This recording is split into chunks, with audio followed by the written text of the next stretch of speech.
Siguiendo, quiero agradecer, porque bueno, poco a poco iré comentando cosas, quiero agradecer el hecho de que Janssen haya patrocinado esta jornada, es justo reconocerlo, está detrás bueno, al final ha puesto los fondos para que todo esto sea visible y posible, y tenemos al director de Relaciones Institucionales de Andalucía de Janssen con nosotros, con lo cual, Juan, muchísimas gracias por vuestro apoyo.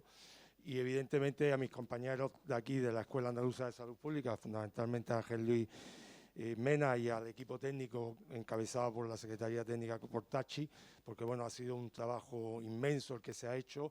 El lunes decidimos a mediodía cambiar la jornada aquí, con toda la logística preparada en la facultad por un problema que tuvimos ahí técnico, y se ha podido hacer en tiempo récord, y el mismo miércoles en 48 horas estaba todo solucionado. Dicho esto, vamos a dar paso a la siguiente mesa, que es la primera mesa de debate, que es prevención de la conducta suicida infanto-juvenil. Yo creo que bueno, va a ser una mesa muy interesante. Yo voy a presentar al moderador de la mesa y Joan, si queréis, vais subiendo y bueno, yo que os voy a contar de Joan Carles, profesor de la Escuela Andaluza de Salud Pública, doctor en medicina, una persona que vosotros conocéis perfectamente todos, un gran amigo. Fundamentalmente para mí es un gran amigo, más que otra cosa.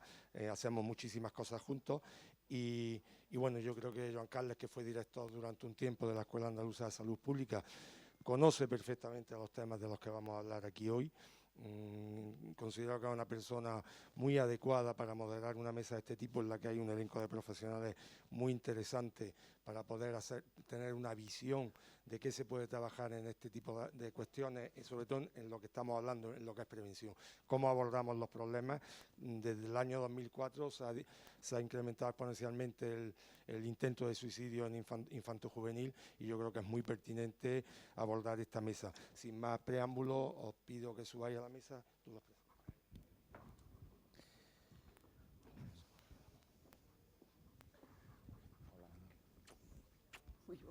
Hola.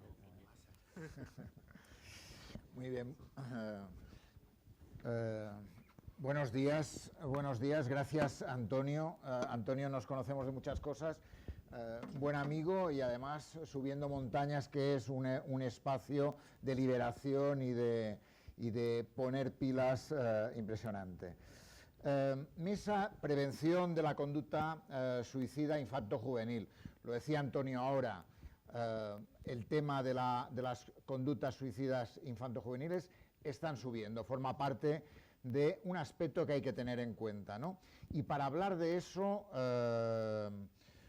Consuelo Lillo, a mi lado, ella es psiquiatra de la Unidad de Salud Mental Infanto-Juvenil del Hospital de Jerez, por tanto, una buena opción para poder centrar el tema. Tiene una unidad fantástica y el abordaje que hace del suicidio ya veréis que es muy interesante, ¿no? Pero estas jornadas, lo decía Antonio al inicio, el suicidio es un problema social, es un problema de salud, un problema de salud pública, pero es un problema social, ¿no? Y en ese sentido vamos a traspasar las barreras de salud, porque toca hacerlo, porque es necesario. Y estará con nosotros está con nosotros Juan Antonio Albadalejo, que es del Gabinete de Convivencia e Igualdad de la Delegación Territorial de Educación. Por tanto, educación aparece en esta consejería, en esta mesa, y también el proyecto Escolas, y Escolas me suena a escuelas, ¿no? En ese sentido, ¿no? Con Carmen Rosales, que es profesora del Centro de Magisterio La Inmaculada de Granada. Por tanto, hacemos un traspaso a otros espacios, porque realmente creo yo que hablar de suicidio implica traspasar ese entorno, ¿no? Y el entorno educativo es un entorno fundamental, ¿no? Seguramente hemos oído, hemos leído, hemos hablado de que hay niños que desean desaparecer. La palabra desaparecer me parece muy dura. Seguramente son los menos, ¿no? Pero está claro que el suicidio en la infancia y en la juventud existe, ¿no? Y además existe y se puede prevenir, ¿no? A mí el tema del suicidio me ha interesado, he hablado de ello. En esta escuela cuando yo era director de la escuela, se suicidó una persona, un profesional de esta casa, y la verdad que cuando pasó, realmente nos removió todos los cimientos, ¿no? Y me acercó de forma importante al ámbito del suicidio, ¿no? Está claro que no era un niño, no era un joven, pero está claro que en ello había gente que sufrió y que eran sus hijos, que seguramente con los cuales trabajamos también, con su familia, con su mujer, con los trabajadores de esta casa, ¿no? Pero eso me acercó a hablar también con personas que habían estado cerca del suicidio. Y hablé con un superviviente, Carlos Soto, que su hija Arianna se suicidó y él dice: no debemos olvidar nunca que las personas que quieren quitarse la vida no quieren morir, quieren dejar de sufrir, ¿no? Quieren encontrar, conocer la forma de dejar de sentirse tan mal. Probablemente esta Arianna, que se suicidó en enero de 2015, probablemente encontró la manera de dejar de sufrir, ¿no?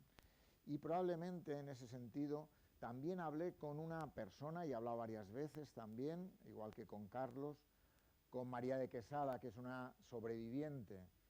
Y cuando María de Quesada tenía 15 años, intentó suicidarse. Dice, ocurrió un viernes y el lunes, después de 2 días en el hospital, ya estaba de nuevo en clase. No sé cómo lo diríais alguien de un profesor de tal. Dice, aquello permaneció en secreto entre su familia y sus amigos más cercanos, hasta que en una formación de yoga en Estados Unidos, uno de los compañeros contó que con 16 años había intentado suicidarse. Fue entonces cuando María, y ya tenía 21 años más de cuando pasó, decidió que ella quería contar su experiencia. La ha contado en un libro que os recomiendo, que es La niña amarilla. Bien, esos 2 casos me permiten entrar a hablar con ellos 3, ¿no? Y vas a empezar tú. Un poco, me gustaría que contaras un poco qué hacéis desde una unidad de salud mental infanto-juvenil, que el tema del suicidio es un tema que os preocupa y que abordáis. Y me gustaría que nos contaras qué hacéis desde esa unidad. Bueno, no, yo vengo... Un momentito, tengo que poner... El on. El on. Hay que ponerse en on. Ahora sí me oís, ¿no? Yo vengo no como experta, sino en posición de representante de un equipo de trabajo para mostraros, enseñaros nuestra experiencia, por si sirve para otros sitios, por si sirve para otras personas y por si todos, entre todos, sacamos algo de provecho. Un equipo magnífico, por supuesto, ¿no? Es así, ¿eh? Hombre, a mí me lo parece. A mí sí me lo parece. Necesitas ver... nos va a pasar algunas diapos y vamos a ver algo, ¿no? Sí, necesito un poco las diapositivas, que yo sé que la idea es que hagamos un diálogo, un debate, pero para presentar lo que nosotros hacemos quizás es bueno que tengamos algunas pinceladas, algunas cositas que nos ayuden a ver de forma visual qué es lo que a nosotros nos ha parecido interesante. Como os digo, yo vengo en representación de un equipo. Mi equipo trabaja de forma coordinada. Yo creo que eso, a mí me ha encantado ver aquí a un montón de gente de instituciones, me ha gustado mucho, me llena de esperanza y de ilusión, porque tenemos que trabajar todos juntos para conseguir la salud mental. Así los profesionales que estamos en sanidad, que estamos en educación también, nos podemos dedicar un poquito más a la enfermedad mental, porque al final la salud se construye entre todos, ¿no? A ver. Este es un protocolo que nosotros creamos. En realidad el principal equipo motor está ahí puesto con nombres y apellidos, muy pequeñito, pero porque en realidad nosotros nos diluimos, todos actuamos juntos. Reyes Gil, Alfonso García, Isabel Guiomar López, son compañeros que crearon desde hace ya años, desde 2016, un protocolo para actuar en prevención del riesgo suicida en niños y en adolescentes. Para poder trabajar en este protocolo, como os digo, hemos contado con otros actores, porque si no, no podríamos prevenir, y lo que intentamos sobre todo es prevenir y que las personas que tengan opción de ver a niños en riesgo puedan actuar. Y muchas veces esas personas que pueden actuar son orientadores escolares, son trabajadores sociales, son profesores, son médicos de atención primaria, pediatras y médicos de familia, trabajadores sociales de atención primaria. Todos ellos pueden detectar, y a lo mejor en ese momento, la actuación en ese momento es crucial. Por eso no contábamos sobre todo con ellos. Una de las cosas que hicimos desde este proyecto, de este protocolo, es saber a qué nos estábamos enfrentando, a quiénes, qué cantidad de personas y qué niños eran los que llegaban o eran detectados con riesgo de suicidio, con ideas autolíticas o riesgo de suicidio. Autolítica, suicida, vamos.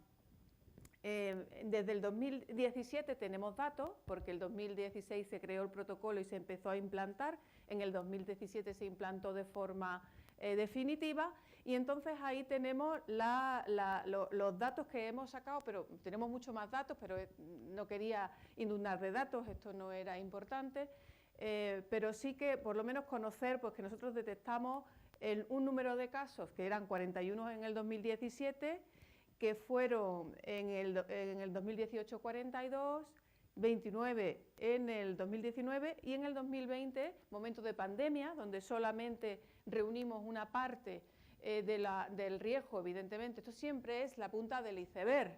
Lo que nosotros detectamos es la punta de un iceberg mucho más profundo, mucho más grande, mucho más complejo, ¿no? Pero veis que en el 2020 de repente aumentan el número de casos, a pesar de que solamente recogemos los que acuden a urgencias. No recogemos de equipo de orientación escolar porque no tenemos opción de coordinación, no tenemos opción de salida, estamos confinados. No recogemos todos los datos de atención primaria porque tampoco nos podemos coordinar, ahí hay un cese de casi todo, y a pesar de ello el número de intentos autolíticos aumenta, y en el 2021 el número de intentos autolíticos se multiplica por 2 con respecto, o casi por 2, no, casi no, por 2 más, en el 2021. Y los datos que hasta ahora tengo, porque la comisión se reúne en diciembre para poner estos datos, conocer qué es lo que ocurre, los datos preliminares que tengo hablan de que este año ha aumentado aún más. Eso es un poco parecido a lo que dicen los estudios que están haciendo fuera de España y en España. El Observatorio de Suicidio, donde podéis entrar y ver datos acerca del suicidio en adolescentes y el suicidio en general en la población, hablan de un aumento y esto un poco va en la misma línea, ¿no? Las edades, como podéis ver, son edades medias, a veces las edades medias se mueven mucho hacia la izquierda, hacia edades menores, porque hay algún caso muy pequeño, entonces la edad media puede ser siempre un poquito inferior a la más frecuente. La más frecuente suele ser entre los 15 y 16 años, ¿vale? Pero las edades medias más o menos se mantienen, y la proporción hombre-mujer también se mantiene, o niño-niña, también se mantiene a lo largo del tiempo, alrededor de 3:1, 3 mujeres, 1 hombre, ¿vale? Eso también está en consonancia con todos los estudios que tenemos, ¿vale? Esto es lo siguiente que hicimos, pensamos, tenemos que hacer un protocolo y tenemos que divulgarlo, tenemos que estar en contacto con las personas, a facilitar el acceso a todas aquellas personas que puedan detectar un riesgo autolítico, al menos moderado, y también, ¿por qué no leve?, si necesitan ayuda. Y desde luego, si es alto, ya veríamos otro tipo de actuación más urgente, ¿no? Entonces creamos este tríptico que entregamos a todos los profesionales de trabajo social, a equipos de orientación de institutos y también EOES y atención primaria. Y además hicimos algo que es empezar a hacer coordinaciones específicamente de infanto-juvenil en todos y cada uno de los centros de salud y establecer reuniones periódicas organizadas con EOEs y con institutos. Ahora mismo tenemos reuniones semanales, en algunos casos más distantes, cada 15 días, con todos los centros de salud semanales y con los orientadores de instituto mensuales, con los orientadores de EOE cada 2 meses más o menos, pero tenemos abierta siempre vía de comunicación, constante vía de comunicación, accesibilidad inmediata. Esto, si no lo conseguimos, es muy difícil poder manejar un caso grave. Además, es muy difícil que una persona que puede manejar perfectamente un caso leve pueda sentirse seguro si en algún momento no sabe actuar con algo. Entonces, esto nos parecía muy importante y aquí yo señalo una cosa que me aparece en el tríptico, que es tan sencillo como esto, pero que se tiene muy a mano, que es qué es lo que tengo que hacer y qué es lo que no tengo que hacer si me veo ante una situación en la que un chico me habla de muerte. Porque la muerte nos da miedo, pero los chicos también tienen que hablar de muerte y la piensan, la buscan como todas más personas, como los adultos, con una expectativa de mejoría, de aliviar el sufrimiento, como suele ocurrir también en los adultos. Entonces hay que hablar de esto y a nosotros, a todos, nos da miedo hablar de la muerte, no sabemos cómo abordarla, no sabemos cómo enfrentarla. Estas pequeñas cositas, ideas, ayudan mucho, dan seguridad cuando la tenemos cerca. Esta es la segunda parte de la parte de atrás del tríptico, simplemente, bueno, para que lo veáis. Y otra cosa que vimos que era fundamental es poder valorar el riesgo, lo importante o no que es el riesgo y poderle dar cierta seguridad a la exploración a una persona que no siempre es experta en la valoración del riesgo suicida, ¿vale? Un médico de atención primaria, un orientador escolar, un profesor, pueden coger esta escala que es muy sencilla y leer literalmente lo que pone. Si el chico necesita dar alguna explicación, tiene opción de escribir y esto después se puntúa y esta puntuación ayuda a discernir y a tomar decisiones. Esto cuando no se tiene mucha seguridad en el trabajo con un riesgo suicida, viene muy bien, es muy importante. Y además ayuda a enfrentarse a preguntas que a veces cuestan, ¿no? Preguntar sobre la muerte a un niño nos da miedo porque no sabemos si podemos hacer más mal que bien en algunos momentos. Esto te da seguridad, porque son preguntas que sabemos que no van a hacer daño y que las personas que administran la escala lo saben. Y además aquí puede perfectamente detectar si tú sospechas que hay riesgo, pero no te lo dicen, no te lo verbalizan, también aquí tú puedes preguntar, mira, te voy a hacer unas preguntas de esta escala, así como quien no quiere la cosa, yo te voy a sacar unas preguntitas que vienen aquí. Mira, ¿tú has deseado alguna vez estar muerto o dormirte y no volver a despertar? Y ya puedes empezar a explorar ideas de muerte o riesgo autolítico en ese chico. A partir de aquí ya podemos discernir un riesgo leve, moderado o grave y tomar decisiones en función a eso. Hay otra escala que es la mini, que es la que se recomienda dentro de la Escuela Andaluza de Salud Pública, no, perdón, dentro del Servicio Andaluz de Salud, que la estamos utilizando también, además de esta, porque añade cosas y nos da algunos puntos de vista, sobre todo datos biopsicosociales que nos pueden ayudar a conocer el perfil de las personas que tienen riesgo suicida. Pero en el caso de niños y adolescentes hemos visto que prácticamente todos van a salir con un riesgo al menos moderado porque puntúan dos cosas que los niños cumplen por sí. Uno, si estás soltero, si eres una persona que no tiene pareja, pues es muy frecuente que un niño de 10 años, de 12 años, no tenga pareja, es lo más normal, vamos, a lo mejor hay algunos con pareja, pero será lo más raro, ¿no? Y después hay otra pregunta que tiene que ver con algo de adultos, que no me acuerdo ahora mismo cuál es, pero que está en relación con momentos que no tienen los niños. Entonces ya te harían 2 puntos y en cualquier otra puntuación uno más, ya estamos en riesgo moderado y a lo mejor realmente ese riesgo no está bien valorado. Así que esta escala nos es más útil para niños y adolescentes, ya lo tenemos comprobado eso. Otra cosa que también nos parece importante aportar, especialmente a los orientadores, y ayudar a rellenar, ayudar a que ellos puedan tener una herramienta en el caso de que vean un riesgo más grave, aunque esto generalmente ya se hace en salud mental, es el plan de seguridad. El plan de seguridad y recordar a los compañeros que puedan ver a una persona en riesgo que hay que pedir ayuda a los familiares y a los padres para que eliminen, para que quiten de en medio todo lo que sean medios letales.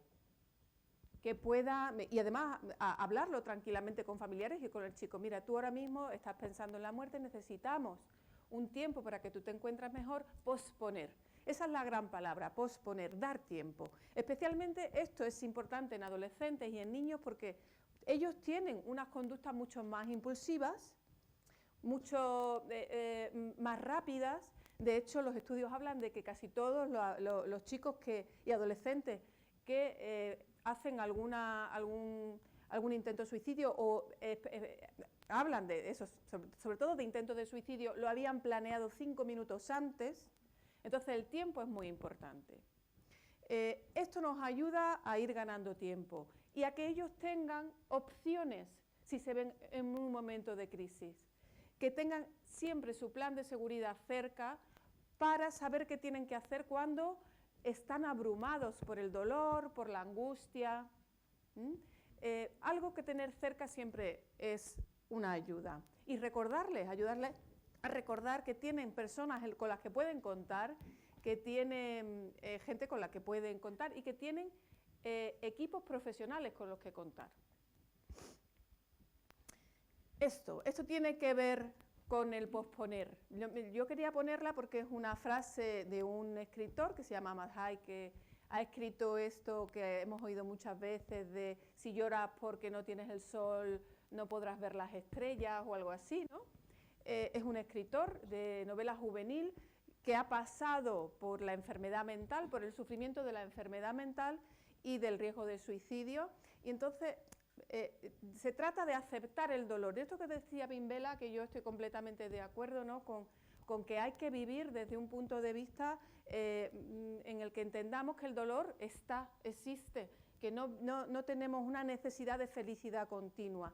Y esto a nuestros jóvenes, a nuestros más jóvenes les cuesta porque hemos creado lo que Bowen llama, ¿no?, una modernidad líquida, donde los asideros son muy escasos, donde no hay valores que sean estables, que continúen, todo es muy rápido, todo es cambiante, todo puede ser mañana diferente. Nos faltan esforzarnos en valores espirituales, en valores morales, en valores éticos, en vivir hacia proyectos, hacia expectativas, hacia crearnos. Y eso ahora mismo a los chavales y a los chicos les falta el apoyo social para conseguir ese espacio consolidado, estable, en el que uno se puede mover sin esa rapidez que lleva la velocidad de este tiempo, ¿no?, de esta modernidad líquida. Bueno, esto es lo que haríamos y estos son los protocolos que tenemos si detectamos un riesgo bajo, que no me voy a detener porque además tenemos poco tiempo y se trata de que podamos hablar.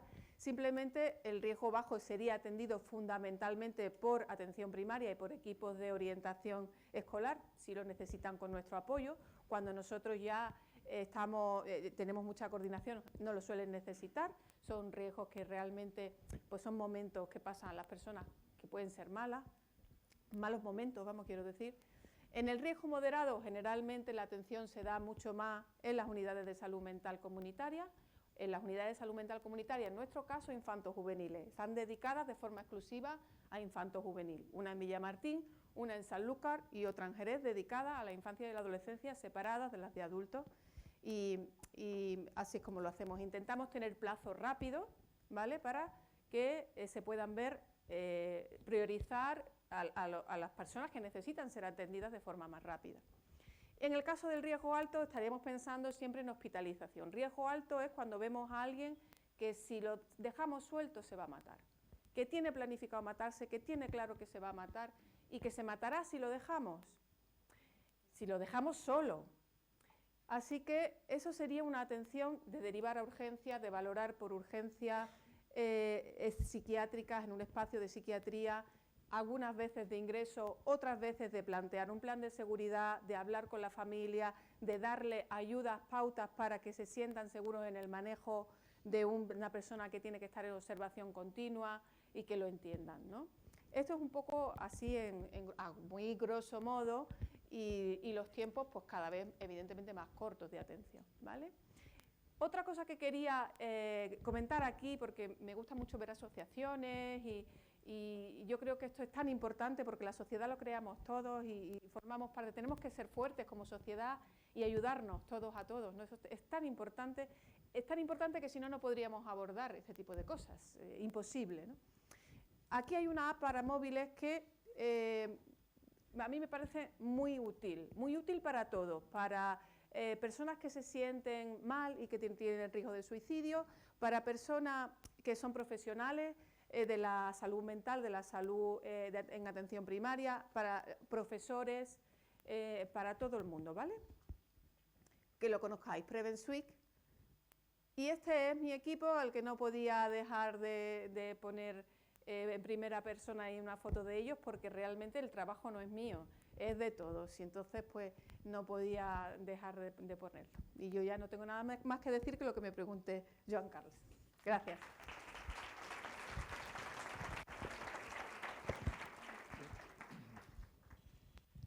Ya conocemos algo más de lo que pasa en Jerez y de las cosas que hacen de una manera muy interesante, ¿no?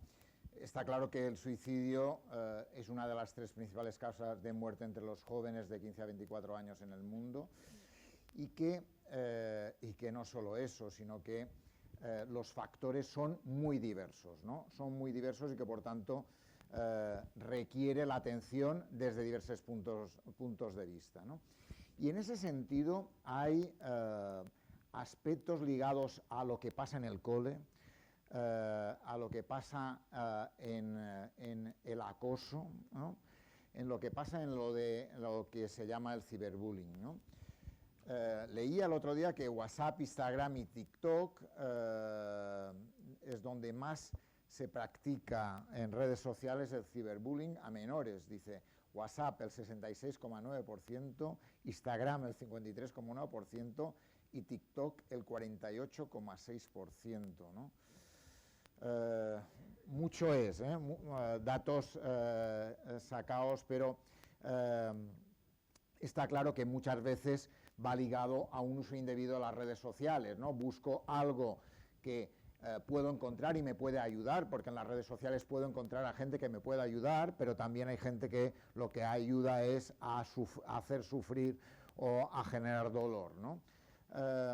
Juan Antonio, cuéntanos un poco vuestro programa, qué hacéis, cómo trabajáis esos aspectos del el ciberbullying en el cole. ¿Me permite, Carla, que voy para allá, que voy a poner una cosita pequeñita y ya hablo desde aquí? Ya, vale. Y ya comenzamos. Bueno, fijaros, ¿me permite, Carles, que haga una pequeña dinámica con ustedes? ¿Me permiten? Dispuestos, bueno. Dispuestos. Bueno, no sale. ¿Ahora? Vale. Como soy docente, pues tengo que me sale la vena didáctica, ¿no? Bueno, ¿qué vemos en la imagen? ¿Qué veis? ¿Qué ven? Lavándose las manos un niño, ¿no? Una niña. Vale, pero vemos más cosas. Vemos que tiene jabón, que tiene agua, que hace un gesto aprendido, ¿no? Un gesto aprendido para llegar a esos rincones donde se acumula por los microbios, se acumula la suciedad y sabe que tiene que darse ahí más porque tiene algo aprendido, ¿verdad? Eso lo previene de enfermedades, pero está claro que enfermedades va a pasar, ¿no? Pero lo previene. Pues yo quería hacer este símil también con el sistema educativo. Es decir, y por eso utilizo la palabra proveer. Porque ¿qué hacemos los docentes? ¿Qué hacemos a través de orientación? proveemos a los niños, nuestro alumnado, de habilidades, de destrezas, de cosas que le ayudan a cuando llega la crisis, porque la crisis va a llegar. Entonces la idea es formar a nuestro alumnado en esas habilidades, que muchas son habilidades para la vida, ¿no? Que formamos para la vida, hacemos personitas para la vida, para que cuando llegue el momento puedan utilizar esas habilidades para salir un poco de la crisis.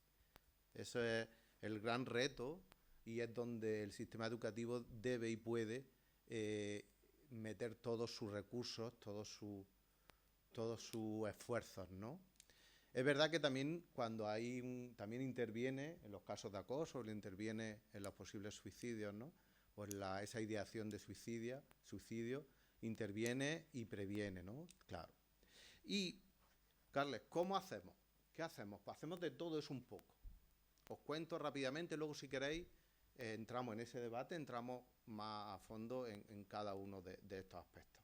Me dejo para el final el que más me gusta y en el que quizás yo soy más experto. Fijaros, tenemos un programa específico contra el acoso, un programa que se llama Conred Andalucía, no un programa cualquiera inventado por psicólogos, por profesores, por expertos, por expertas, no. Es un programa avalado por la Universidad de Córdoba y Sevilla, científico, testeado, comprobado, recomprobado, que lleva ya 2 años de comprobación y 2 años de implementación en los centros educativos, ¿vale? Muy lúdico, muy adaptado al contexto de cada centro, muy divertido para los niños y las niñas. Jugando aprenden, ¿vale? Esa es la idea. Luego tenemos programas de resolución de conflictos, claro, programas. Los conflictos surgen, están en la aula. Entonces el niño y la niña tiene que aprender a mecanismos de resolución de esos conflictos. ¿Cómo hago?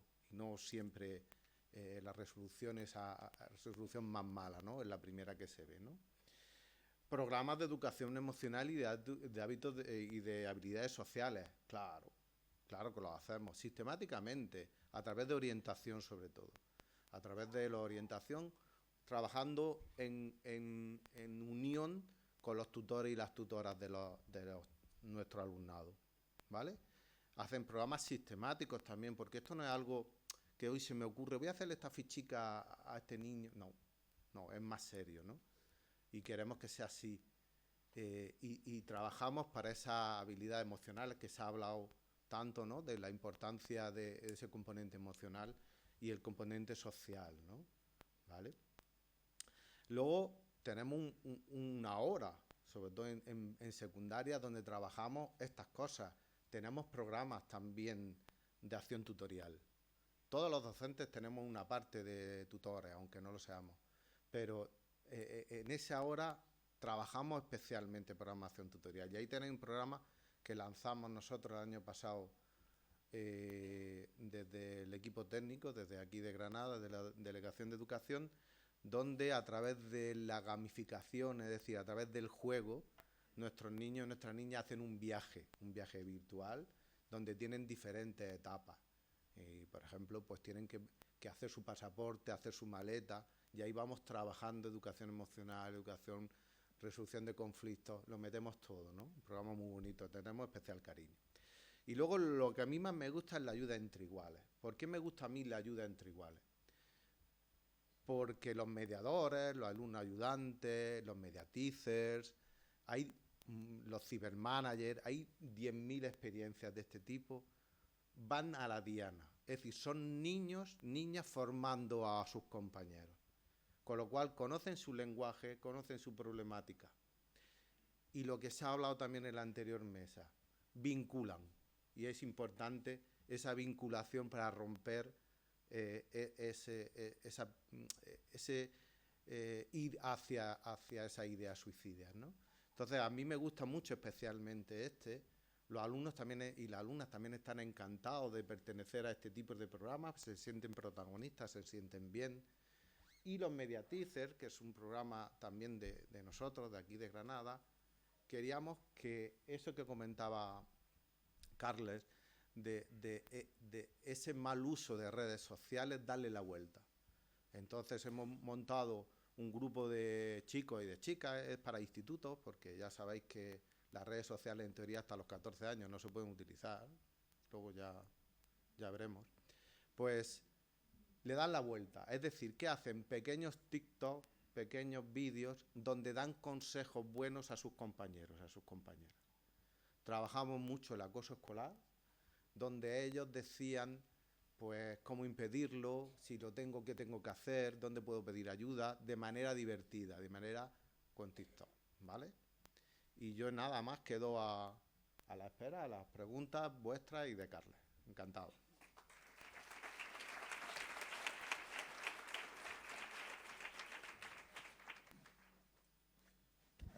Muchas gracias, muchas gracias. Está claro que las cosas que se pueden hacer son muchas, ¿no? Está claro, ¿no? Y en ese sentido creo que es bueno ver que hay aspectos que ya se están haciendo y que son interesantes hacer, ¿no? Hay que recordar que el 18,1% de los casos de acoso escolar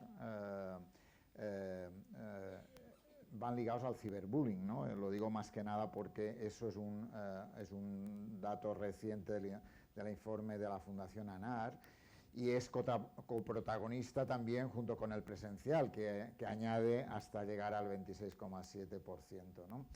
Y en la cual los menores que ejercen de acosadores se notan impunes en la red, por tanto trabajar de determinados aspectos como habéis dicho, me parece fundamental, porque los acosadores son compañeros, ¿no? Y está claro que muchas veces lo hacen desde una perspectiva de no querer, pero está claro que hay que trabajarlo en ese sentido. Pero vamos a meternos un poco más en la escuela, ¿no? Carmen. Programa Escolas. Escolas ocurrentes. Escolas ocurrentes. Me voy a levantar mejor. Bueno, escolas ocurrentes significa escuelas para el encuentro. Es un programa que trabaja el tema de la salud emocional, ¿no? ¿Es así? Bueno, transversalmente. Transversalmente. Vale. Escolas ocurrentes es un proyecto pedagógico de innovación pedagógica que trabaja la cultura del encuentro. Para que haya encuentro hace falta escucha. Esta es la clave, ¿no? Y la escucha nos lleva al sentido. Por tanto, a partir de ahora voy a hablar del sentido como factor protector en el suicidio y en las conductas suicidas, ¿vale? Me voy a poner las gafas. Lo veo yo. He dicho que sin escucha no hay encuentro y sin encuentro no hay sentido. Porque cuando no hay sentido se genera violencia y desesperanza. La cultura del encuentro, el objetivo de escolas ocurrentes, se enfoca en el sentido que cada uno busca. Cada uno tiene un sentido y debe encontrarlo en libertad, pero acompañado. Escolas trabaja distintos ámbitos de la salud mental, la pertenencia, el control de las emociones, la autoestima, todos ellos como factores protectores frente a la salud mental. Porque está ocurriendo una cosa y es que nuestros programas están emergiendo de forma recurrente los temas del suicidio y la salud mental. Bueno, yo, como se ha hablado mucho, voy a ir al campo. ¿Qué es lo que hacemos? Trabajamos la cultura del encuentro y, por tanto, el sentido. Y 4 pilares trabajamos en la cultura del encuentro, que se han nombrado antes en la conferencia inicial, se han nombrado. Digo, ya me han quitado mi tema, pero bueno, yo luego lo bajaré a campo. La cultura del encuentro trabaja sobre los 4 componentes del sentido. La pertenencia, el propósito, la trascendencia y la narrativa. La pertenencia está relacionada con todo tipo de relaciones que tenemos. Esto es muy importante para los jóvenes. Te sientes valorado por quien eres. Entonces, Escolas lo que hace es promover y descubrir los talentos y las capacidades de cada uno de los jóvenes. Hay una frase que les impacta cuando están en nuestros programas. Lo que eres ahora ya es válido. En escuelas descubren este sentido desde el encuentro, de la escucha y la solidaridad. Otro pie del sentido es el propósito, un objetivo que oriente el camino. Pero para que caminen hacia el futuro y orientados, debe estar encaminado con otros, para mejorar el mundo, para mejorar la comunidad, no de forma individual. También está la trascendencia, ¿no? La espiritualidad. Unos la encuentran en la naturaleza, otros la encuentran mirando las estrellas, otros con la oración, con la meditación. Pero lo importante es ver, percibir, sentir que todo está conectado, quitar la individualidad. Y por último, la narrativa. Es la historia que nos contamos nosotros mismos. Somos autores de nuestra historia. Reflexionamos sobre nuestra vida. Reinterpretamos nuestra historia para poder avanzar. Lo que se narra es lo que cuenta. Y esto Escola lo trabaja muy bien a través del arte. El lenguaje de Escola es juego, arte y pensamiento. A través del arte, el niño con líneas va dibujando sus historias. Historias alegres, historias tristes. Al final estas historias se unen con otras historias porque hacen un mural conjunto y el resultado final es un mural con muchas historias que se unen, no están solos, ¿vale? Me gustaría poner un vídeo para exponer, de 2 minutitos, muy corto, para exponer el programa Escola Ciudadanía. Escola Ciudadanía es un programa que trabaja con alumnos de cuarto de la ESO y bachiller de distintos centros escolares. Intentamos agrupar centros confesionales, laicos, públicos, privados y de zonas geográficas muy diferentes. Trabajamos la cultura del encuentro. Hacemos coincidir personas que nunca hubieran podido coincidir porque están en realidades muy diferentes, ¿no? Y esto tiene unos resultados espectaculares. Y la clave de este programa, Escola Ciudadanía, es que ellos eligen qué tema van a trabajar durante una semana. Van a investigar durante una semana. Y aquí está, yo creo que por eso estoy aquí. Porque en los últimos Escola Ciudadanía, el tema que más le ha interesado a los alumnos ha sido el suicidio y la salud mental. Se ha hecho una Escola Ciudadanía, en septiembre se hizo en Madrid y salió la salud mental. La semana pasada se hizo en Sevilla y salió el suicidio y la salud mental. Pero quiero contar la primera vez que salió la salud mental y el suicidio fue en un programa de Escola Ciudadanía en la provincia salteña al norte de Argentina, un pueblo de 7.000 habitantes donde en los 2 últimos años había habido 29 suicidios de jóvenes. Y además había un puente que está en los Andes, un puente muy turístico, y se tiraban por ahí. Era el puente de las nubes, se llamaba, pero todos los jóvenes lo llamaban el puente de la solución. Escola intervino en ese programa y se hizo una Escola Ciudadanía. En el Escola Ciudadanía van los jóvenes, por supuesto, salió el suicidio, era su problema, era un problema social de toda la comunidad. Se estuvo trabajando a mitad de semana, esto ocurre en todas las ciudadanías, a mitad de semana, después de trabajar con una metodología exhaustiva de investigación y de puesta en común, trabajan con mentores, es decir, profesionales relacionados con la salud mental. Y al final se hace una propuesta de trabajo que enseñan a las autoridades. Me acuerdo que en el último Ciudadanía que hubo en Granada, justo antes de la pandemia, estas autoridades que estaban esta mañana aquí estaban en el Ciudadanía. Me ha encantado ver a Pilar, que estuvo en el Ciudadanía, al alcalde, a delegados de educación, me encantó, porque estuvieron allí. Y los alumnos tienen la oportunidad de decir qué sufren, qué problemas tienen, les afectan, qué les interpela, qué les preocupa y qué propuestas de solución da las autoridades. Bueno, pues en esta ciudad salteña la propuesta fue pintar el puente. Pero lo pintaron toda la comunidad, no solo los niños. Pintaron los jóvenes, los maestros, las familias de las víctimas, los bomberos, los policías, el delegado de educación del ayuntamiento, todos pintaron el puente. ¿Qué hicieron? Resignificar el puente, darle otro sentido, ¿vale? Entonces quiero poner el vídeo que hemos hecho la semana pasada en Escola Ciudadanía, en Sevilla, para que vean un poco cómo es el ambiente. Estos programas duran una semana entera y lo importante es cómo juntamos a jóvenes de distintos ambientes y entornos, ¿vale? Y cómo el tema que eligieron fueron la salud mental y el suicidio. Y el lenguaje del arte, el mural que hicieron, ¿no? Contando sus historias, porque el mural es resultado de las historias individuales de cada uno. Hay una pedagogía detrás, ¿vale?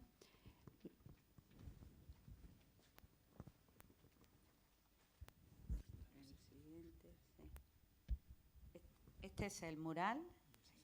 Esta es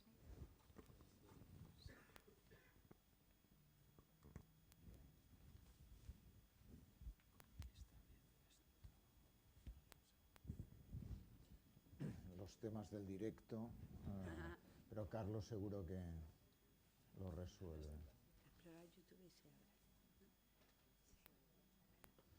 Fijaos lo que puede ser hacer que un puente se cambie de arriba a abajo. Es que pedía un cambio a gritos. Ya han puesto envío.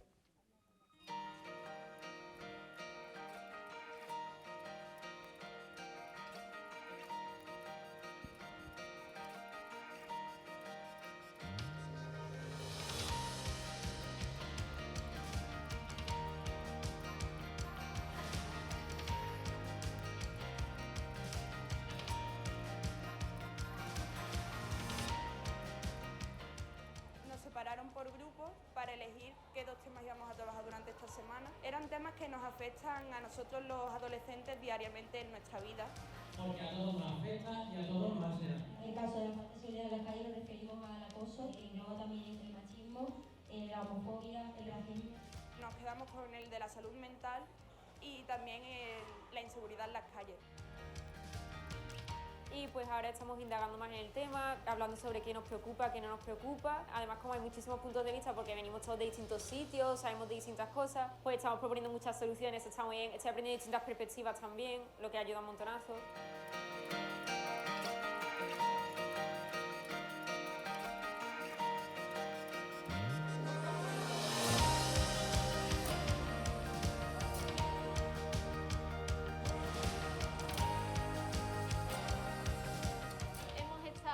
Pintando un mural. Cada uno tendrá su modo de expresarse, igual que está la música, el baile, la pintura, el arte. Es arte. Diría que cada uno lo trata a su manera. Yo, por ejemplo, lo trato con sentimientos y emociones e intento reflejar lo que me gusta o lo que llevo dentro. Yo creo que el arte sí es algo muy importante que puede ayudar a las personas a ser como se sienten. Hay gente que realmente lo ha sentido y ha puesto su corazón en esas líneas, lo que pueden simbolizar y tal. Y es muy, muy interesante, porque obviamente el arte sí es un modo de expresarse. El principio de toda individualidad eran líneas hechas por cada uno de nosotros y que durante estos 2 días hemos conseguido que esa individualidad formara un mural que tuviera un sentido, que tuviera un mensaje, y eso es lo más importante para mí. Porque nosotros pasamos tiempo con nosotros, sabemos qué problemas tenemos y a veces necesitamos que nos escuchen, porque se les escucha más a los adultos que a los niños a veces, y lo necesitamos porque tenemos nuestros propios problemas y nos gustaría que se resuelvan. Somos el futuro del mundo, es decir, que nosotros somos los que podemos cambiar el mundo y lo que podemos llegar a hacer un mundo nuevo.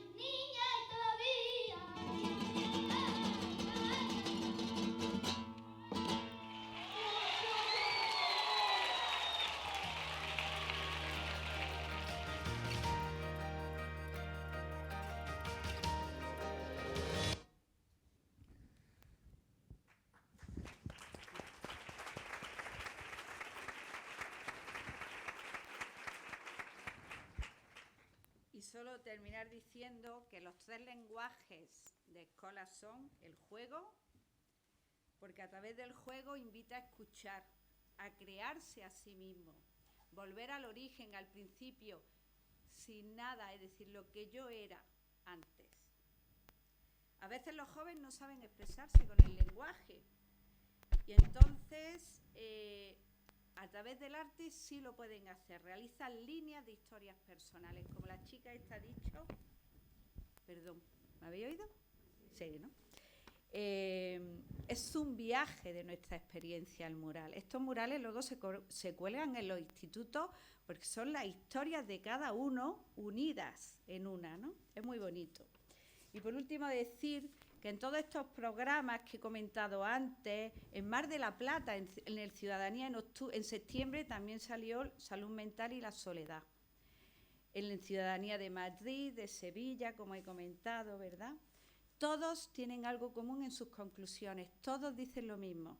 Los jóvenes dicen que reclaman espacios de escucha, donde poder comunicarse, donde poder escuchar y donde poder encontrarse consigo mismo y con los demás, para tratar temas que los interpelen. Esta es la cultura del encuentro.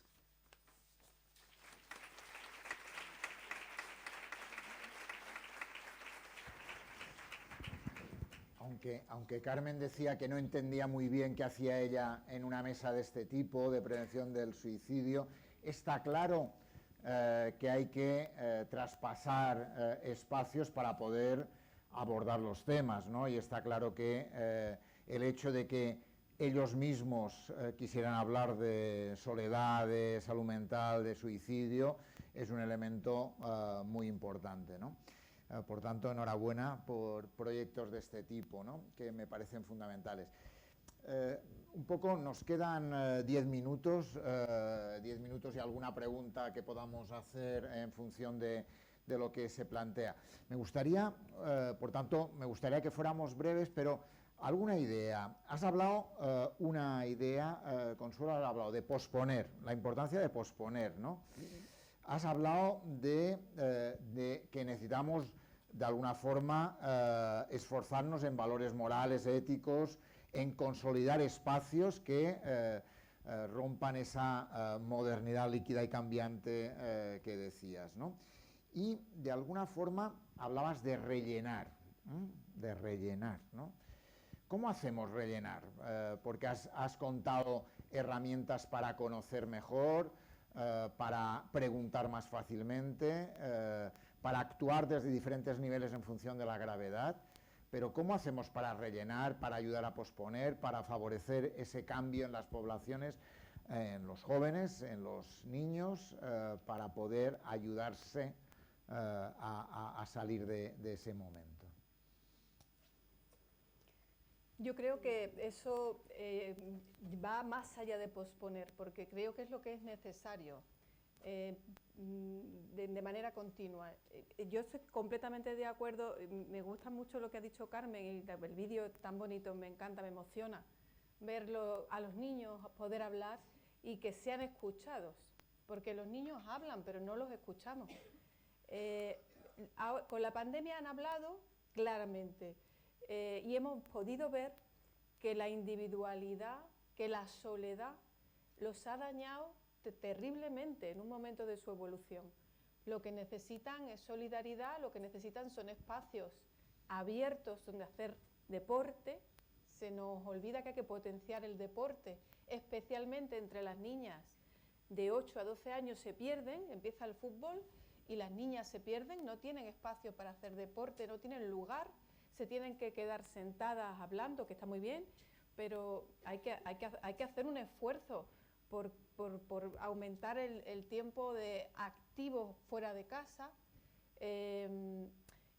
espacios de encuentro donde los chicos puedan hacer arte, importantísimo. El arte es una forma de expresión, los niños te lo dicen constantemente.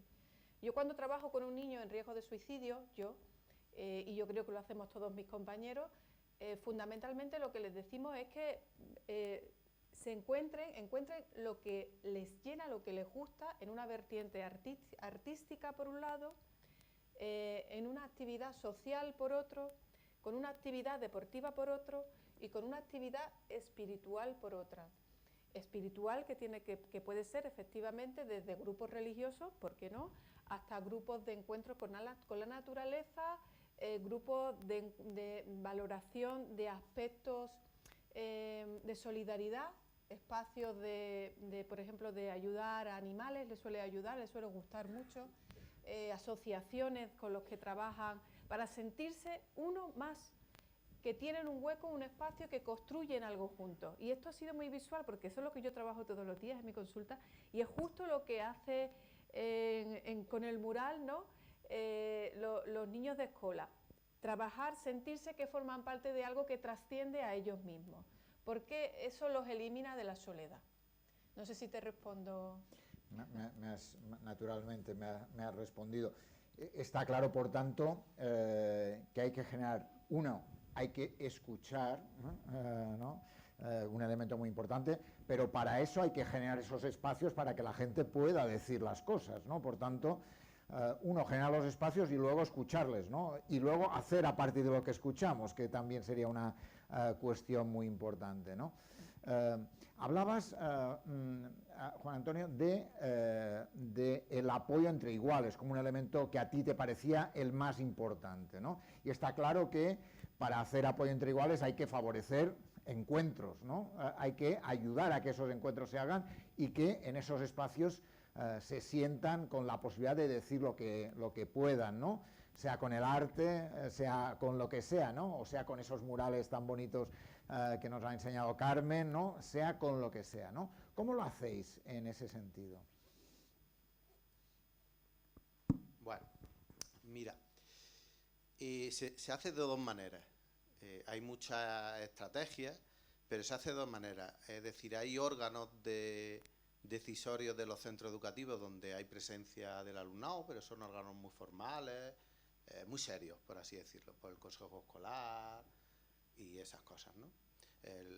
La comisión de convivencia, pero no son órganos, bueno, son órganos decisorios, tienen voz y voto, pero no es quizá lo que buscamos. ¿Qué es lo que buscamos? Otro tipo de órganos que los centros lo organizan muy fácilmente, por ejemplo, dos tipos. Uno es la Junta de Delegados, donde se juntan todos los delegados y delegadas del centro educativo, los chicos y las chicas. Bueno, esto se prepara en una hora de tutoría y se ven temas de qué mejorar el centro, por ejemplo, a quién felicito en mi clase, qué puedo mejorar en el profesorado, y se juntan con el equipo directivo y forman y hablan de tú a tú con ellos de aspectos a mejorar. Por ejemplo, en mi centro pues querían un banco al sol, pues le pusimos un banco al sol, porque lo querían, pues ya está. Sí puede ser, porque no, hacía frío. Bueno, eso por ahí. Y por otro lado está los consejos de infancia, que son muy parecidos.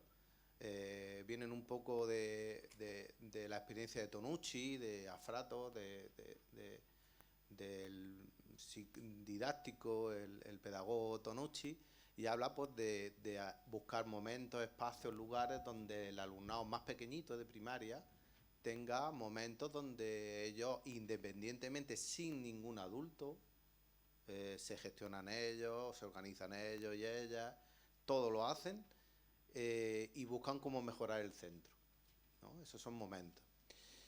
Por otro lado, los mediadores o los mediaticers, hay que buscar momentos. Cuesta más, es más rígida quizás secundaria que primaria es más fácil, ¿eh? Pero, por ejemplo, una manera de esa ayuda entre iguales o esa manera de prevenir el acoso, por ejemplo, o detectar el acoso, porque fijaros, si nosotros implementamos en nuestro centro la patrulla de la paz, que simplemente son mediadores que en los recreos van un poco viendo, pues, no son vigilantes, no vigilan, pero van viendo, bueno, si hay algún problema y se acercan al problema y hacen un protocolito de mediación muy facilito, pues aparte de eso ellos también nos pueden detectar niños que están solos, niños que no juegan, niñas que no les dejan jugar, etcétera, etcétera, etcétera. Entonces ponemos ojo a los docentes donde no los tenemos y eso también es muy importante, ¿no? Entonces, si hay diferentes momentos Es verdad que los institutos son mucho más rígidos y hay que buscarlos, pero se buscan también, ¿vale? Sin duda alguna. Te pregunto, Carmen, Rosa, que es una psicóloga que trabaja como profesora en una academia de inglés, dice, he detectado mucha necesidad de gestión emocional. Dice, mi pregunta es cómo los profesores, los psicólogos, los orientadores podemos prevenir y dar formación educativa emocional. Puedes contestar cualquiera de los tres, que seguro que... Ahora, ¿sí? Sí. Antes me has preguntado si Escolas trabaja las emociones, ¿no? Como un proyecto pedagógico. Lo trabajamos transversalmente. Yo creo que en cuanto el alumno se conoce a sí mismo, se reconoce y se encuentra con el otro, es cuando se conforma y entonces empieza a trabajar sus emociones, a reconocerlas, a sentirlas, ¿vale? A diferenciarlas. Yo creo que en la cultura del encuentro eso es fundamental, ¿no? Porque yo solamente me conozco, me reconozco cuando me encuentro con el otro, ¿no? Pero las emociones se pueden trabajar desde muchos aspectos, ¿no? Por ejemplo, el programa de Escola Ciudadanía, que va destinado a cuarto de la ESO y bachiller, nosotros tenemos un programa que es universitario, ¿vale? Que lo estamos haciendo en la Universidad de Granada y además nos han concedido créditos, ¿vale? Por este programa. Trabajamos el lenguaje del arte, el lenguaje del juego y el lenguaje del pensamiento y hacen propuestas y proyectos sociales, ¿no? Como evaluación de ese programa. Y ahí es que al final es crear los espacios, como antes hablaba. Crear un espacio donde se sientan seguros, donde se sientan escuchados y a raíz ya estamos trabajando las emociones, porque las expresan. De pronto salen cosas en ellos que no se sabían que tenían, que no se las conocía. Por tanto, una clave, buscar encuentros, generar espacios y espacios de encuentro. Como una cosa básica y en ese entorno, como decíamos antes, que la gente se sienta escuchado, que pueda expresar sus emociones y que lo pueda expresar de formas diferentes, ¿no? Una con el arte o con lo que... A nosotros en este curso universitario que acabamos de dar, nos han salido 2 personas que decían que hacía una semana habían tenido ideas suicidas. Y las expresan, porque han tenido el espacio donde expresarlas, ¿no? Y sobre todo se les escucha, sin discurso, se les escucha, sin decir nada, como decía esta mañana José Luis, ¿no? Sin discursos, sin juzgarlo. Sin juicios, ¿no? Sin juicio, solo escucharlo, solo necesitan el espacio de escucha. Y hay otra pregunta que hace Carmen, perdona, sí. Para poder expresar en esos encuentros mis emociones, primero tengo que saberlas. Ahí es donde vamos a educación. Es decir, los niños pequeñitos, bueno, y no tan pequeñitos, tú le dices, ¿cómo te sientes? Y dices, mal o bien, porque no saben. Entonces los programas, esos programas que hemos dicho que son sistemáticos, empiezan poniéndole nombre a las emociones, porque no las reconocen. Y hay infinidad de cuentos, infinidad de programas, donde primero le pongo el nombre, luego la reconozco en mí, y luego la reconozco en el que tengo enfrente, que también es importante, ¿no? Entonces partimos, bueno, educación parte de la base, luego está Carmen que la saca. Y te pregunta una persona, Ana Belén, dice, para ti, Juan Antonio, ¿cómo se trabaja desde la escuela con los padres de niños que ejercen el acoso escolar? Padres de niños que ejercen el acoso escolar, ¿cómo se trabaja? Pues difícil. Difícil, porque por decirlo con palabras que la entendamos, el poder que tenemos los docentes lo tenemos sobre los niños, sobre las niñas. No tenemos sobre las familias, ¿no? La familia es verdad que hacemos escuela de familia, escuela de padres, escuela de madres, pero bueno, son voluntarios, ¿no? Entonces, es una labor que está ahí muy pendiente a través de las asociaciones de AMPA, de colegios, también trabajamos, pero siempre se nos queda cojo, porque luego el que va o la que va a la formación no es el que lo necesita, ¿no? No suele pasar eso. Pero es muy importante con el acoso, porque fíjate, la palabra acoso está perdiendo el sentido. no sé si estáis de acuerdo conmigo, podemos dialogarlo, ¿no? Ya no es el acoso sistemático, indefensión, no me salen ahora más. No, ahora es, yo te voy a acosar y es simplemente que me voy a meter un poquito contigo. Entonces, los niños han perdido ese sentido y las familias también. Entonces, hay que educar a las familias, ahora que cuando hablan de acoso es mucho más grave de que dos niños se han peleado, ¿no? Sin duda. Carmen, ¿dónde buscar Escolas Ciudadanía? Preguntan. Gracias por preguntarlo porque lo iba a decir. La Fundación Escolas Ocurrentes a nivel mundial, ¿no? En España hay sede, en Madrid, en Valencia y en Granada, ¿vale? Y la sede de Granada está en el Centro de Magisterio La Inmaculada, que es un centro adscrito a la Universidad de Granada, que está en Joaquina de Huaras. Allí estamos y tenemos un lugar de encuentro. Es un living room, tú lo conoces, ¿verdad? Es un living room con sofás, cojines, hacemos cineforum, té, magdalenas, galletas. Y me hace mucha gracia porque los chicos aparecen allí, aparecen, hola.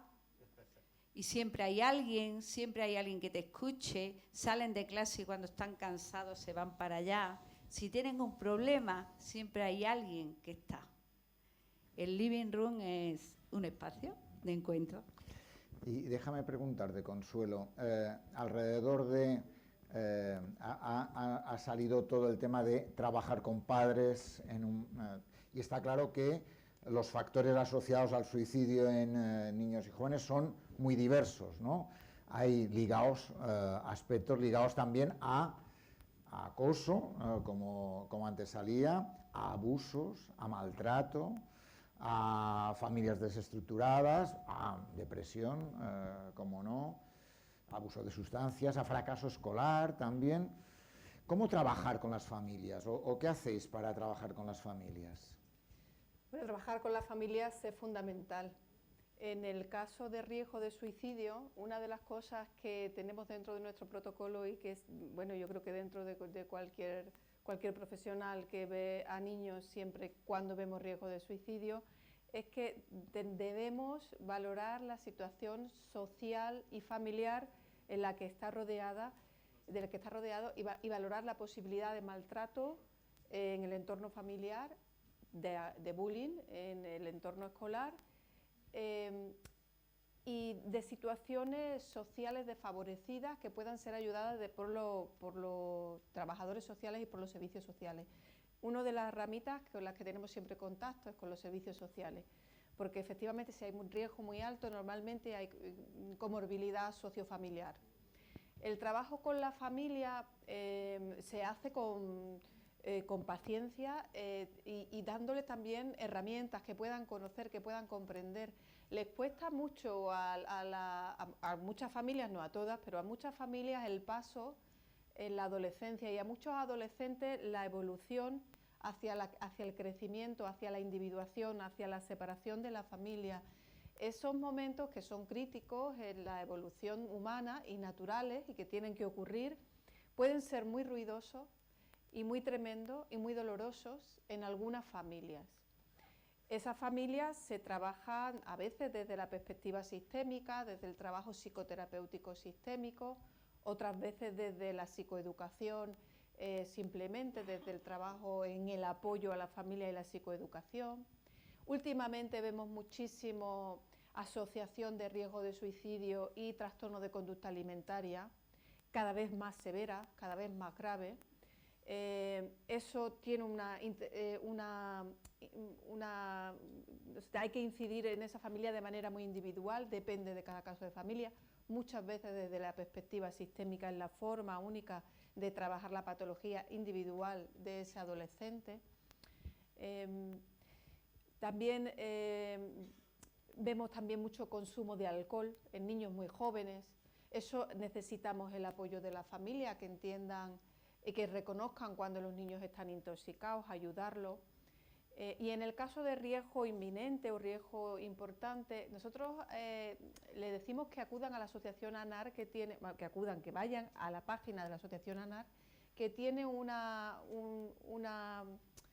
normas, unas pautas para padres de niños con riesgo de suicidio, que están muy bien y siempre pueden ir y volver. Pero lo que tenemos que tener claro, que tanto en niños como en adolescentes, y yo creo que también en adultos, es que para el riesgo de suicidio en nuestra sociedad, a lo mejor no en otra, tenemos que contar con la familia. A veces las familias no son buenas, pero son las mejores para ellos. Y eso tenemos que recordarlo siempre. En cualquier familia hay un sufrimiento enorme cuando ha habido un riesgo de suicidio. Eso es terrible, el verse, no sé si aquí habremos muchas personas, y me incluyo, que hemos sido tocados por el ala del suicidio, ¿no? Tú hablabas de tu experiencia y realmente esa experiencia es devastadora. Entonces ese dolor es genuino, y es verdad que somos imperfectos, pero es verdad que podemos ayudar a las familias a ir apoyando a esa y entendiéndolas, ¿no? Siempre hay alguna forma de abordarlo. Sin duda alguna, ¿no? Está claro que los aspectos, la dureza del suicidio es brutal, ¿no? En ese sentido, ¿no? Tengo una pregunta para Juan Antonio, ¿no? Que las preguntas que os he hecho últimamente son preguntas que han venido de fuera, pero me gustaría también, tengo 5 minutos, 5, no más, para poder preguntar, para que podáis preguntar, pero también me gustaría que podáis, tiene micro touch, ¿no? Pero me gustaría que pensarais, digo, para terminar la mesa, que pensarais alguna idea, alguna palabra, alguna propuesta con palabras sueltas para poder prevenir el suicidio infanto-juvenil. Lo digo para que luego preguntaré al global, para que salgan así rápidamente ideas. Pero tengo la pregunta a Juan Antonio primero, digo porque tal, dice, ¿por qué no se implementa de forma generalizada, obligatoria en todos los centros educativos con red? Hablamos de transversalidad, de trabajar la transversalidad, trabajémosla, ¿no? Pues sí, buena pregunta. Eso quisiera yo. No, es un programa opcional porque supone un esfuerzo grande de los centros. Esfuerzo de los centros y de la familia. Es decir, dentro de Conred, que es un programa lúdico que hemos dicho, hay un Conred Familias. Es decir, se hace un grupo motor dentro de los centros donde hay alumnado, profesorado y familia. Y eso cuesta a veces de montar ese grupo motor, ¿no? ¿Vale? Pero que sí, que la idea es a que esté en todos lados. En todos lados. Hay 2 palabras pedidas, concretas y rápidas, si puede ser. Lo digo más que nada porque tenemos 5 minutos. Gracias por dejarme hacer esa pregunta, porque no es mía. Yo soy profesora de un instituto de Granada. Perdonad que estoy nerviosa. Estoy acostumbrada a un auditorio de 30 alumnados. Soy profesora del Instituto Ángel Ganivet de Granada, instituto público. Y la pregunta es de ellos. Los tengo, por cierto, de huelga, que hoy es un día de huelga convocada por la salud mental. Y, no, por favor, no. Precisamente lo he hablado también con Pablo Coca, con Ocímoron, el que ha comentado, el artista de Granada, psicólogo de Granada. Y la pregunta es la siguiente. No me voy a centrar en lo que es mucho, no quiero centrarme en lo que no tenemos, ¿vale? Pero la pregunta es de ellos. ¿Por qué? Porque cuando lo hablamos de bullying, hablamos de suicidio, etcétera, con el alumnado, no sé contestarle a la pregunta ¿y por qué no tenemos un plan nacional contra el bullying? ¿O por qué han echado para atrás el plan nacional contra el suicidio? Y la verdad es que no tengo respuesta. Por cierto, muchas gracias, María Consuelo. Quiero ese panfleto, por favor. Juan Antonio, tú y yo vamos a hablar porque tengo que pedirte un favor vamos a hablar a Narce. Y Carmen, me has emocionado profundamente. Muchas gracias.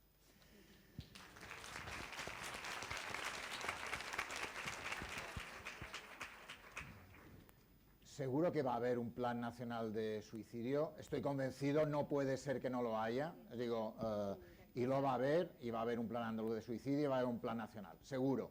Y estoy convencido, que ante el bullying hay que hacer muchas más acciones, no sé si un plan, una ley, algo, porque la realidad va cambiando, ¿no? Y está claro que cosas que no pasaban hace un tiempo pasan ahora, o pasaban de otra forma, ¿no? Y está claro que la necesidad de esos temas implican sí o sí, necesidad sí o sí, quiero decir, lo digo porque la presión social tiene que hacer que sí o sí va a tener que ser.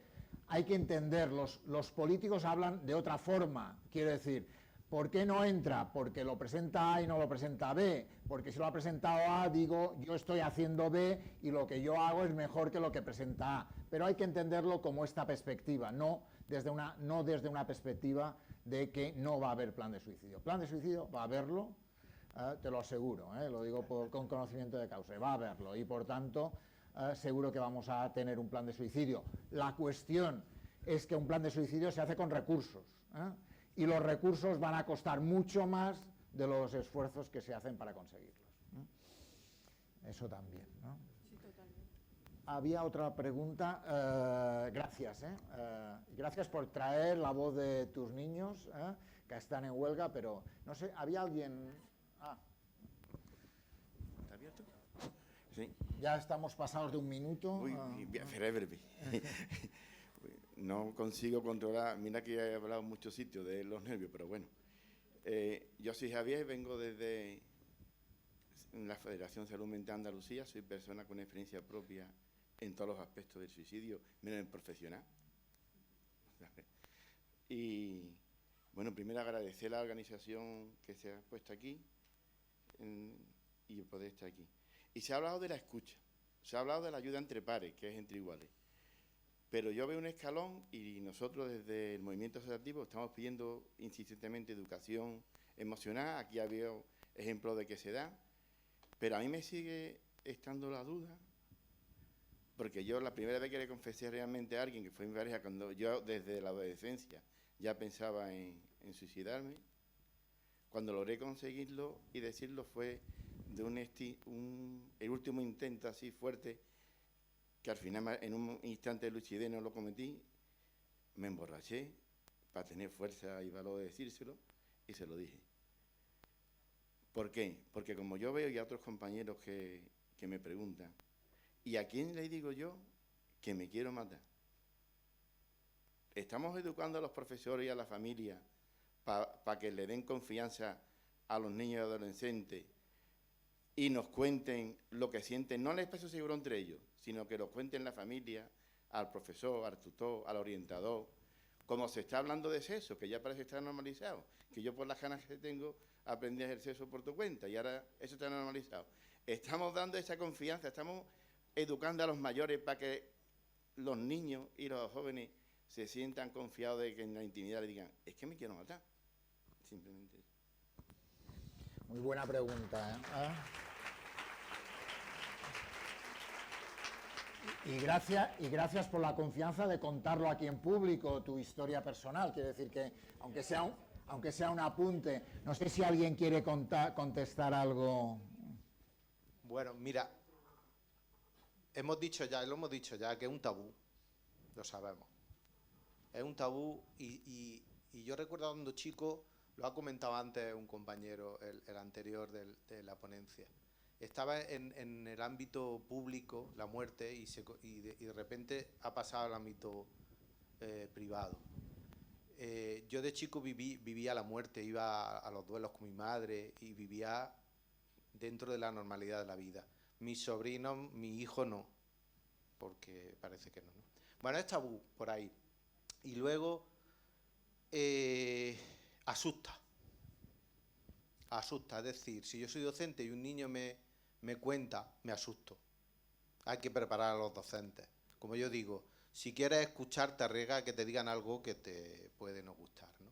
Pero tenemos unas profesionales que por aquí hay un montón, que sí están preparadas y sí escuchan y no se asustan normalmente, que son las orientadoras y los orientadores de los centros educativos.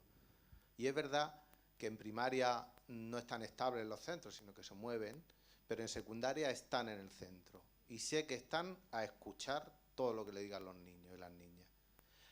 También los docentes tenemos una responsabilidad importante. Si un niño o una niña me dice, tengo que valorarlo, decírselo a sus padres. Entonces, muchos no quieren decírselo a sus padres todavía. Entonces, nos vemos en un dilema. ¿Qué hago como docente? ¿Mantengo esa privacidad eso que he prometido al niño, a la niña, porque bueno, a lo mejor son todavía ideaciones, pero ¿qué hago, no? Entonces a veces cuesta, ¿no?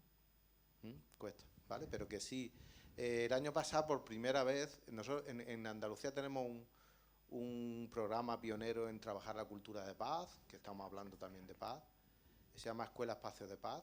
Por primera vez el año pasado juntamos a los 300 coordinadores de la provincia de Granada y les dimos una sesión de suicidio. Y yo quería que pusieran el cartel suicidio, no quería que pusiera otra cosa. Y le dimos una sesión. Y este año quiero retomar otra forma, hablar de lo mismo, pero con otra forma. Estamos en la lucha. Gracias. Pues muchas gracias, Juan Antonio, Carmen, Consuelo, por haber estado aquí en esta mesa, por habéis brindado elementos para el debate, la discusión, la reflexión, y probablemente, ya que hablamos de ese hecho, hablemos de muerte. Probablemente hay que hablar más de muerte, porque probablemente hablando de muerte pueden salir otros aspectos que nos hagan fácilmente poder comentar otras cuestiones. Gracias a todos, un placer.